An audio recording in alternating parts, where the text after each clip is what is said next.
Nature égale futur. Le manchot et les bactéries. Dans les colonies de manchots royaux des îles Crozet, au moment de l'éclosion des œufs, ce sont le plus souvent les mâles qui nourrissent leur progéniture. Pour cela, ils régurgitent des poissons ou des calamars présents dans leur estomac depuis 3 semaines. Quelle est l'origine d'une telle capacité de conservation des aliments et quels pourraient en être les bénéfices pour l'homme ?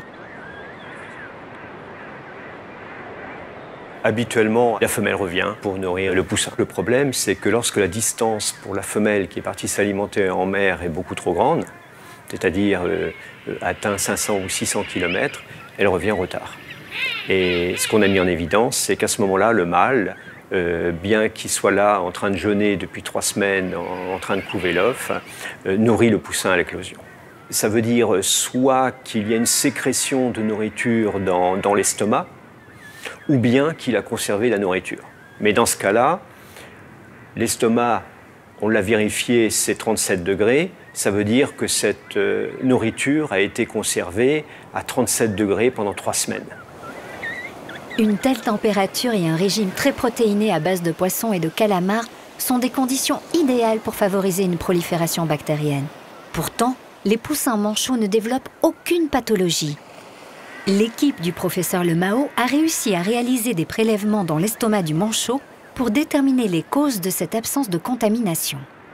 C'est un travail pluridisciplinaire. Nous, on avait le savoir-faire du terrain et le savoir-faire pour l'analyse des échantillons, il était du côté des chimistes. Cécile Touzeau était dans le laboratoire de Jules Hoffmann.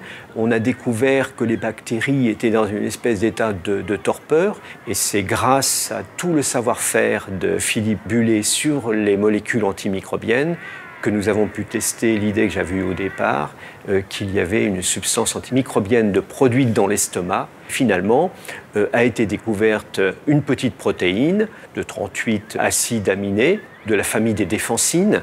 C'est une défensine de manchot royal. Elle diffère des autres défensines, elle a donc des particularités également que n'ont pas les autres défensines.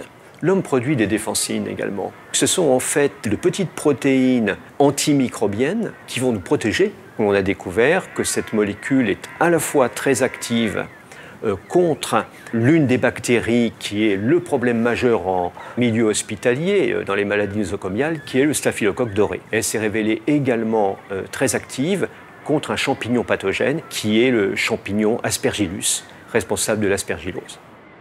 L'un des intérêts de cette molécule, c'est qu'elle est active en milieu salin. Tout simplement parce qu'elle se trouve en milieu salin. L'estomac du manchot a une salinité qui est très proche de l'œil humain. Or, on manque de molécules antimicrobiennes pour les infections oculaires. La structure de ces petites protéines, elle est intéressante parce qu'on sait qu'elle permet beaucoup moins facilement aux bactéries d'acquérir une résistance. Et c'est le grand problème actuel, c'est celui de la résistance des bactéries aux antibiotiques. Habituellement, la plupart des molécules d'intérêt biomédical sont trouvées dans les plantes. La découverte de la sphénicine montre que la biodiversité animale est aussi une fantastique source d'innovation.